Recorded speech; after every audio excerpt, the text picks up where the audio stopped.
আমার নবীজি নূর নবী মুহাম্মদ সাল্লাল্লাহু আলাইহি ওয়াসাল্লাম কোরআন শরীফ তিলাওয়াত করলেন, পড়লেন কিছু অংশ।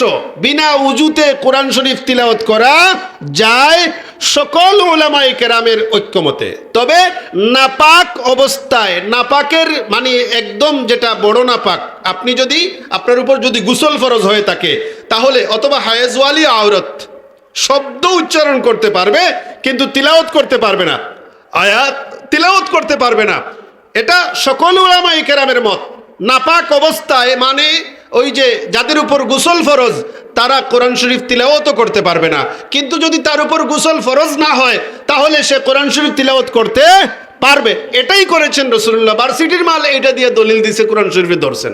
আরে বাবা, মোবাইলের স্ক্রিনে যদি, সম্মানিত হাজিরিন কেরাম, ওই লোকটা কোরআন শরীফ বিনা অজুতে নাকি ধরা যাবে বলেছে। নাউজুবিল্লাহ বললেন না?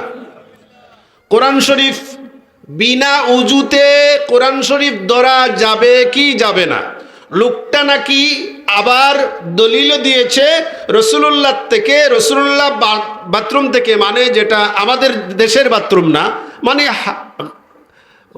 হাজতখানা, যেটা গায়েত যেটা বলা হয়, হাজতখানা যেখানে প্রস্রাব পায়খানা করা হয়, টয়লেট বলেন, প্রস্রাবের জায়গা বলেন, এখান থেকে রাসূলুল্লাহ বের হইয়েই নাকি কোরআন শরীফ দরিয়া পড়া শুরু করে দিয়েছে। এরকম একটা দলিলও সে দিছে। আমি ওই সামান্য সময়ের ভিতরে বিষয়টা ক্লিয়ার করে নিলাম যে হ্যাঁ ঠিক আছে, রাসূলুল্লাহ বাথরুম থেকে, মানে বাথরুম বলছি আমি আগেই বলে দিছি আমাদের দেশীয় বাথরুম না, কোরআন শরীফ বিনা উজুতে ধরা যাবে কিনা, ওই যে বাথরুমের বিষয়টা ক্লিয়ার করে দিলাম আপনাদেরকে। আপনারা চেষ্টা করবেন উজুর জন্য আলাদা স্থান রাখবেন। এখন রাসূলুল্লাহ বাথরুম থেকে, মানে ওই যে রাসূলুল্লাহর সিস্টেমের বাথরুম থেকে বের হইয়া কারা মিনাল কোরআনে শাইআন, কোরআন শরীফ থেকে কিছু তিলাওয়াত করলেন। হাদিসে এসেছে কি, কোরআন শরীফ থেকে রাসূলুল্লাহ কি করলেন? কিছু অংশ তিলাওয়াত করলেন। ভার্সিটির মাল কইতেছে যে রাসূলুল্লাহ কোরআন বাথরুম থেকে বাড়াইয়া কোরআন শরীফ ধরে পড়ছেন। নাউজুবিল্লাহ কইবেন না? হাদিস কি আর বলতেছে কি? হাদিস হলো রাসূলুল্লাহ বাথরুম থেকে বের হয়ে কিছু তিলাওয়াত করলেন কোরআন থেকে। বিনা ওযুতে কি কোরআন শরীফ পড়া যায় না? আওয়াজ দেয় না? বিনা ওযুতে কোরআন শরীফ পড়া যায়। আমার নবীজি নূর নবী মুহাম্মদ সাল্লাল্লাহু আলাইহি ওয়াসাল্লাম কোরআন শরীফ তিলাওয়াত করলেন, পড়লেন কিছু অংশ।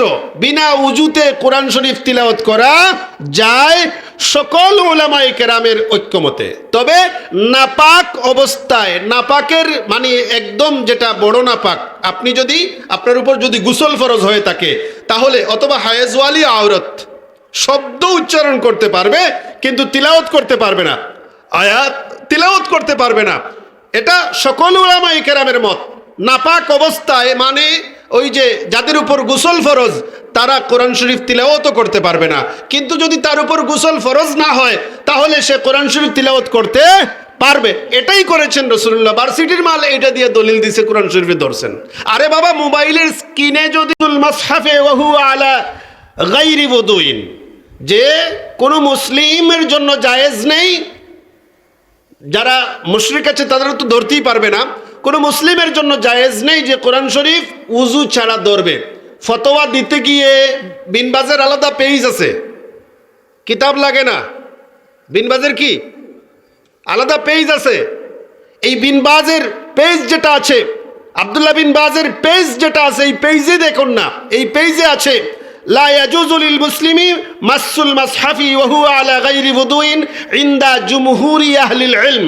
আহলে ইলম উলামায়ে কেরাম, জুমহুর উলামায়ে কেরামের মতে বিনা উজুতে কোরআন শরীফ ধরা ছোঁয়া জায়েজ নেই। ওয়া হুয়া আল্লাযী আলাইহিল আইম্মাতুল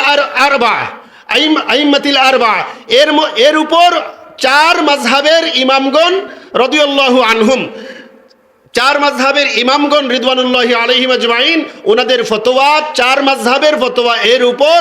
ওয়া হুয়া আল্লাযী কানা ইফতি বিহি আসহাবুন নবী সাল্লাল্লাহু আলাইহি সাল্লাম, নবীজির সাহাবায়ে কেরামের ফতোয়া এর উপর এরপর ওয়াকাদ ওয়ারাদা ফি যালিকা হাদিসিন সহিহিন লা বা'সা বিহি, এর উপর এই এমন একটা হাদিস, সহিহ হাদিস রয়েছে যার হুকুম হলো লা বা'সা বিহি, হ্যাঁ, অথবা এই হাদিসের মধ্যে সহি হওয়ার এর অর্থ হলো সহিহতে এই হাদিসের কোনো সমস্যা নেই, মানে এটা সহি দরজার হাদিস।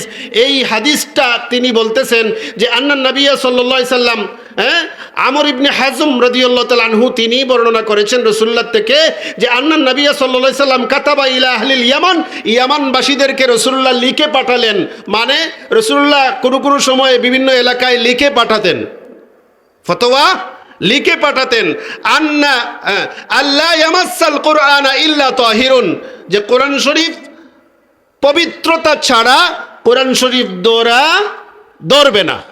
তোমরা কি করবে না? ধরবে না কোরআন শরীফ যতক্ষণ না তোমরা পবিত্র হও, মানে পবিত্র অবস্থায় তোমরা কোরআন শরীফ ধরবে, এছাড়া ধরবে না। এখন এই হাদিসটা বিভিন্ন তরিকায় সহি। এখন আমি যেটা বলছি, আল্লাহ পাক বলেছেন লা ইয়ামাসসুহু ইল্লাল মুতাহহারুন, কোরআন শরীফ আপনি ধরবেন না, ছুঁইবেন না যদি আপনি নাপাক হন। সূরাতুল ওয়াকিয়ার মধ্যে কোরআন শরীফ সম্পর্কে আল্লাহ বলছেন, বিসমিল্লাহির রহমানির রহিম, ইন্নাহু লাকুরআনুন কারীম ফি কিতাবিম মাকনুন। তাহলে কি বোঝা গেল? এখন বর্ণনা হচ্ছে কিসের? কোরআন শরীফের। অর্থ বলে লম্বা করে লাভ নাই। লা ইয়ামাসসুহু, এরপরের আয়াত ৭৯ নং আয়াত সূরাতুল ওয়াকিয়া, লা ইয়ামাসসুহু ইল্লাল মুতাহহারুন, যে এটাকে কোরআন শরীফকে পবিত্র অবস্থা ছাড়া ছুঁইবে না, ধরবে না। যারা ধরবে, যারা ছুঁইবে তাদের উচিত তারা যেন পবিত্র হয়ে নেয়। পবিত্রতা দুইভাবে অর্জন করা যায়। এক, পবিত্রতা যদি সে তার উপর গোসল ফরজ করে নেয় অথবা গোসল ফরজ হয়ে যায় তাহলে সে গোসল করবে, আর যদি গোসল ফরজ না হয় তাহলে পবিত্রতা অর্জনের যদি সুস্থ হয় উযু করবে, অসুস্থ হইলে তায়াম্মুম করবে। তাহলে কি বোঝা গেল?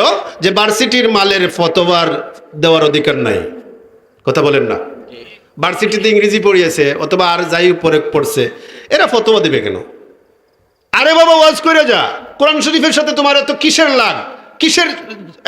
কোরআন শরীফ যেখানে পারো পড়ো, এটা বলতে বুঝাইতে যদি বলে থাকে তাহলে লাগামটা ঠিক করে বলো। কোরআন শরীফ তোমার ভাই, বিরাদ্দর, আত্মীয় স্বজন অথবা ফ্রেন্ডের লিখিত কোনো উপন্যাসের বই না। সুতরাং এটা ধরতে হলে উজু লাগবে। আমার মা বোনরা যারা হায়েজওয়ালি হয়ে যান তারা কোরআন শরীফের শব্দ পড়তে পারবেন, ধরতে তো পারবেনই না, আয়াতও পড়তে পারবেন না। তাহলে আমরা এই বিষয়টা আলোচনা করি।